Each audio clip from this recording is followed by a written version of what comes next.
cars, no handlebars, no.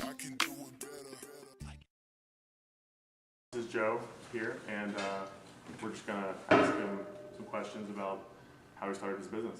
So, how did you start your business, Joe? How did I start my business? Well, let's see, I'd worked in bike shops for probably 5-7 years, and then the opportunity came up to buy the Mount Washington bike shop through some twists and turns of fate, some good luck, knowing some people, and then I borrowed a little bit of money from my dad, and borrowed a little bit of money from Trek, and purchased the shop. And the rest, as they say, is history. That was in 1999. Okay. So it was, the Mount Washington bike shop was in not the strongest shape, so I mean, essentially he was going out of business. That's why Trek facilitated or kind of moved ahead, or you know, helped or wanted to make the sale, and so we got it at a reduced price, I suppose. So you like partnered with Trek? Essentially, Trek owned the note on much of the inventory, and they lent me that note, if you will. Okay. And you opened the shop, you said, what, 2 years ago? It's coming up on 2 years.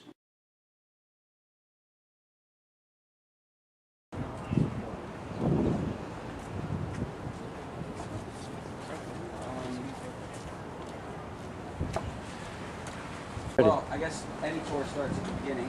This is, you know, Joe's bike shop.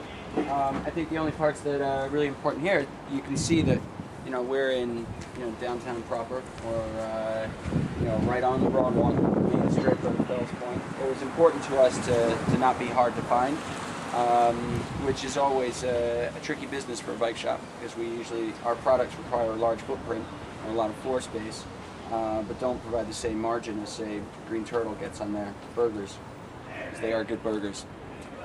Pretty expensive. So we were able to get this spot squeezed in between these two. It's kind of narrow when you go in, but as you go in,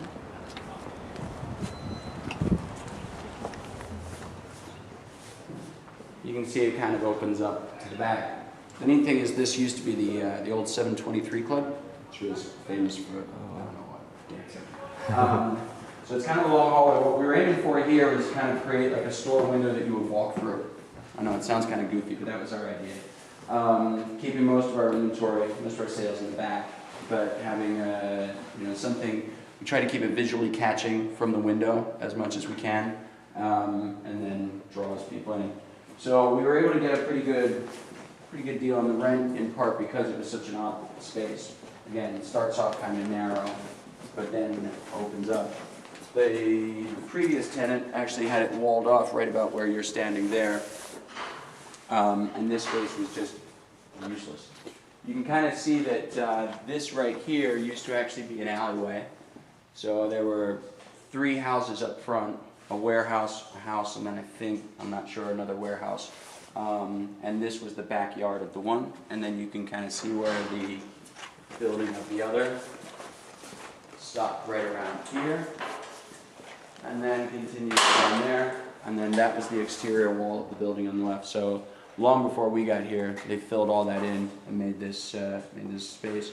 So you can see this is where we keep most of our retail operation, minus some of the bikes. Then we have more bikes back here. We have sales up there, and then this obviously is. We've known we were going to have company.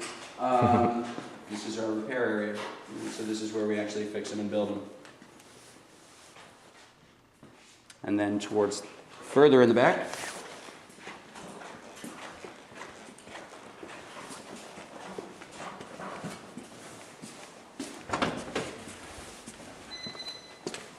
this is a shared space, but this is ours as well. This is where we keep the bicycles before we fix them, and then backup stock. You can see how this runs as well.